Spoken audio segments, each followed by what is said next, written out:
Hi friends, மாயா சின்னு சீரியலை பற்றி தான் நம்ம இந்த வீடியோக்குள்ளே பார்க்க போகிறோம். வாங்க நம்ம வீடியோக்குள்ளே போகலாம். மாயா கார்த்திக்கிட்ட தனக்கு நகையெல்லாம் தேவைப்படுது கல்யாணத்துக்கு போகிறதுக்காக அப்படிங்கவும் கார்த்தி சொல்கிறாங்க, அதெல்லாம் ஒரு பிரச்சனையும் கிடையாது, நான் நகையெல்லாம் எடுத்துகிட்டு வரேன் அப்படின்னு சொல்லவும் மாயா ரொம்பவே சந்தோஷப்பட்டு இருக்கிறாங்க. அடுத்து பார்த்தோம்னா கார்த்தி நகையை எடுக்கிறதுக்காக வாங்கும்போது சாவியை காணலை, சாவி எங்கே வச்சுருப்பாங்க அப்படின்னு சொல்லிட்டு அவங்க ஒரு இடமா தேடுறாங்க. அப்போ கிடச்சிருது. அடுத்தது நகை எல்லாத்தையும் ஒரு பேக்கில் எடுத்து வச்சுட்டு யாருக்கும் தெரியாமல் அங்கேருந்து கிளம்பி வராங்க. இந்தமாதிரி நடந்துட்டுருக்கு. அடுத்துங்க பார்த்தோம்னா ரகுராம தான் காட்டுறாங்க. ரகுராம பார்க்கறதுக்கு சிவா போலீஸ் ஸ்டேஷனுக்கு வராங்க. அப்போ இன்ஸ்பெக்டர்கிட்ட சொல்கிறாங்க, எங்கள் அண்ணங்கிட்ட கொஞ்சம் பேச வேண்டியது இருக்குது அப்படிங்கும்போது, அப்படிலாம் நீ பேசக்கூடாது அப்படிங்கிறாங்க. இல்லைங்க, ஒரு 5 நிமிஷம் மட்டும் டைம் கொடுங்க அப்படிங்கவும், சரி சரி சீக்கிரமாக பேசிட்டு வாங்க அப்படின்னு சொல்லும்போது ரகுராம பார்த்து பேசுறதுக்காக அவங்க சிவா வராங்க. அண்ணா, ஒரு தப்பு நடந்து போச்சுன்னா அப்படிங்கிறாங்க. என்ன சிவா சொல்லிட்டு இருக்கிற அப்படிங்கும்போது, அண்ணா நீங்கள் இந்த மாதிரிக்கு ஒரு நிலைமைக்கு வர்றதுக்கு நானும் ஒரு காரணம் ஆயிட்டேன் அப்படிங்கிறாங்க. இது கிட்டதுமே ரகுராமுக்கு ஒன்றும் புரியலை. சிவா நீ என்ன சொல்கிறேன்னு எனக்கு ஒன்றும் புரிய மாட்டுக்கு அப்படிங்கும்போது, ஆமாண்ணா நகையை யார் தெரியுமா எடுத்து வச்சிருக்கிறா, அந்த உண்மை தெரிஞ்சு போச்சு அப்படிங்கும்போது, யார் செய்திருக்கிறா அப்படின்னு ரகுராம் அதிர்ச்சியோட கேட்கும்போது, அது வேற யாரும் இல்லை, பார்வதி தான் இப்படி செய்துட்டா அப்படிங்கிறாங்க. இது கேட்டதுமே ரகுராம் அதிர்ச்சி அடைகிறாங்க. எதுக்காக இப்படி பண்ணணும் அப்படிங்கும்போது அப்போ நடந்த எல்லா கதையும் சொல்கிறாங்க. இது கேட்டதுமே ரகுராம் அதிர்ச்சி அடைகிறாங்க. அப்போ சிவா சொல்கிறாங்க, அண்ணா இதுக்கு மேலே நீங்கள் இந்த இடத்துல இருக்க வேண்டாம், அதை சொல்கிறதுக்காக தான் நான் வந்தேன், பார்வதி தான் அந்த தப்பு பண்ணான்னு அப்படின்னு சொல்லிட்டு நான் இன்ஸ்பெக்டர்கிட்ட இப்போமே சொல்லியிருந்தேன், அப்போ உங்களை விட்டுருவாங்கண்ணா, அதுக்காக தான் நான் வந்தேன் அப்படிங்கும்போது அப்போ ரகுராம் தடுக்கிறாங்க.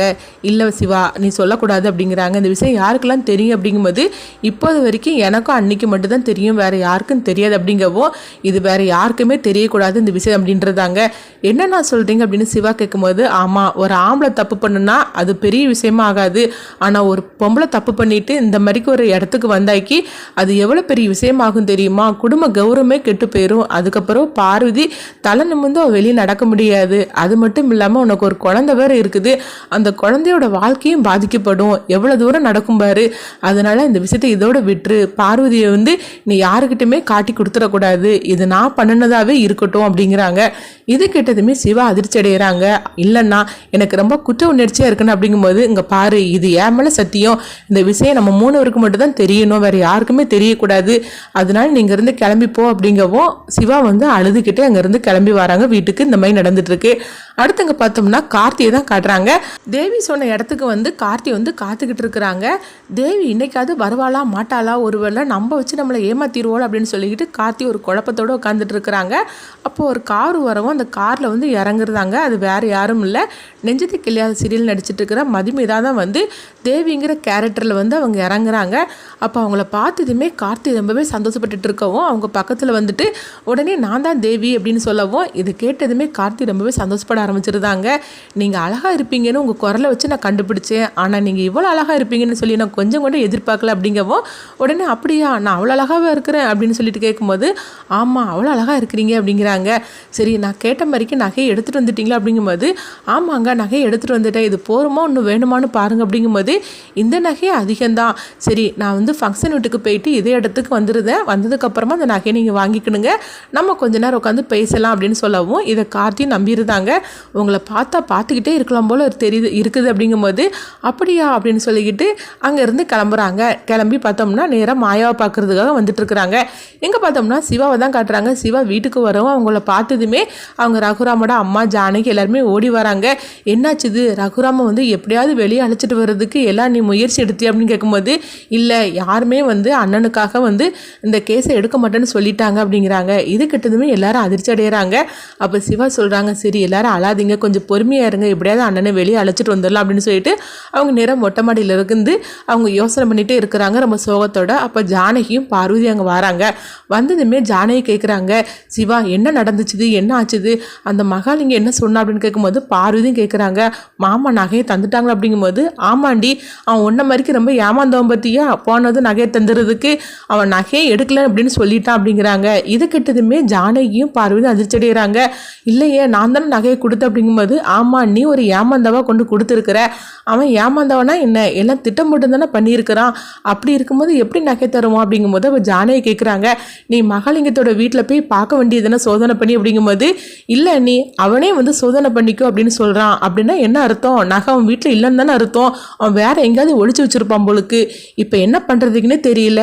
அண்ணங்கிட்டே நான் உண்மையை சொல்லிட்டேன், பார்வதி தான் நகை எடுத்தாங்கிற உண்மையை சொல்லிட்டேன் அப்படிங்கப்போ இதை கிட்டதுமே ஜானகி அதிர்ச்சி அடைகிறாங்க.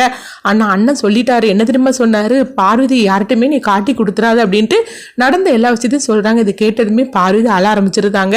நான் எவ்வளோ பெரிய தப்பு பண்ணிட்டேன் அப்படின்னு சொல்லிட்டு அழ ஆரம்பிச்சிடவும் அப்போ ஜானகி சொல்கிறாங்க, சரி அழாத, நடக்கிற விஷயத்த நம்ம பார்க்கலாம், எப்படியாவது உங்கள் அண்ணனை வெளியே கொண்டுட்டு வரணும், என்ன பண்ணுறதுக்கு தெரியல அப்படிங்கும்போது அண்ணனுக்காக யாருமே வாதாட மாட்டேன்னு சொல்லிட்டாங்க. அண்ணனும் அந்த குத்தத்தை நான் ஒத்துக்கிடுதுன்னு சொல்லிட்டாரு.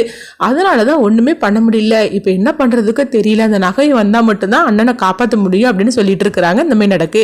அடுத்து பார்த்தோம்னா தேவி அப்படின்னு சொல்லிக்கிட்டு அவங்க மதுமிதா இருக்காங்களா, அவங்க அந்த நகையை எடுத்துகிட்டு வந்து மாயாட்ட கொண்டு கொடுக்குறாங்க. இந்த நகையான்னு பாரு அப்படின்னு சொல்லும் போது உடனே மாயாவும் நகையை பார்க்குறாங்க. ஆமாம், இதுதான் கோயில் நகை, நல்ல வேலையா நீ எல்லாத்தையும் எடுத்துகிட்டு வந்து கொண்டு வந்துட்டு அவன்கிட்ட இருந்து வாங்கி, நான் உனக்கு ரொம்பவே தேங்க்ஸ் சொல்கிறேன் அப்படிங்கும்போது இதெல்லாம் ஒரு பெரிய விஷயமே கிடையாது, நீ எனக்கு எவ்வளோ ஹெல்ப் பண்ணியிருக்கிற அப்படின்னு சொல்லவும் சரி நான் கிளம்பட்டுமா அப்படிங்கும்போது நீ இன்னொரு ஹெல்ப் கூட பண்ணணும், ஆனால் அது இப்போ இல்லை, நான் சொல்லும் போது நீ பண்ணணும் அப்படிங்கும்போது நீ எப்போனாலும் என்னை கூப்பிடு அப்படின்னு சொல்லிட்டு அங்கேருந்து கிளம்பி போகிறாங்க. அடுத்து பார்த்தோம்னா மாயா வந்து அந்த நகையை எடுத்துட்டு நேராக வந்து கோயிலுக்கு பூசாரி வந்து பார்க்குறாங்க. அப்போ பூசாரிகிட்ட சொல்கிறாங்க, தங்க நகையெல்லாம் என்கிட்ட தான் இருக்குது அப்படின்னு சொல்லவும் இது கேட்டதுமே பூசாரி அதிர்ச்சி அடைகிறாங்க. என்னம்மா சொல்கிற அப்படிங்கும்போது அது ஒரு பெரிய கதை, அந்த நகையை ஒருத்தங்க எடுத்துகிட்டு போயிட்டாங்க, அவங்ககிட்ட இருந்து தான் எடுத்துகிட்டு வந்தேன், ஆனால் அந்த விஷயம் வெளியே தெரிய வேண்டாம், நான் சொன்ன மாதிரிக்கே செய்திருங்க அப்படிங்கும்போது என்னம்மா செய்யணும் அப்படிங்கவும் உடனே வந்து மாயா ஒரு விஷயத்த சொல்கிறாங்க. அது மாதிரிக்கே நான் செய்கிறேன் அப்படின்றதாங்க. அடுத்த நாள் ஆனதுமே பூசாரி வந்து சாமி வந்த மாதிரிக்கு ஆடுறாங்க. அந்த நகையெல்லாம் எடுத்துருவாங்க, எல்லாம் தங்க நகை தான் அப்படிங்கவும் உடனே சாமி வந்து சொல்லுது அப்படின்னு சொல்லிட்டு நகையை எடுத்து சோதனை படி பார்க்குறாங்க. எல்லாமே தங்க நகையாக இருக்குது. இதை பார்த்ததுமே மகாலிங்க, புவனேஸ்வரி, ஜானகி எல்லாருமே அதிர்ச்சி அடைகிறாங்க. இப்படி தான் அந்த கதையை எடுத்துகிட்டு போகிறாங்க. அடுத்து என்ன நடக்கும் சொல்லி நம்மளும் வெயிட் பண்ணி பார்க்கலாம். புவனேஸ்வரி உடனே போய் நகையை போய் பார்ப்பாங்க. ஆனால் அங்கே இருக்கிற நகை வந்து எல்லாமே வந்து கவரிங்காக இருக்கும். மாயா எல்லாமே வந்து திட்டம் போட்டு இப்படி மாற்றி வச்சுருப்பாங்க. அடுத்து தான் அந்த கதையை என்ன மாதிரி கொண்டுட்டு போகிறாங்கன்னு சொல்லி நம்மளும் வெயிட் பண்ணி பார்க்கலாம். உங்களுடைய கருத்துக்களே கமெண்ட் பாக்ஸில் கமெண்ட் பண்ணுங்கள். நம்ம இன்னொரு வீடியோ சந்திப்போம்.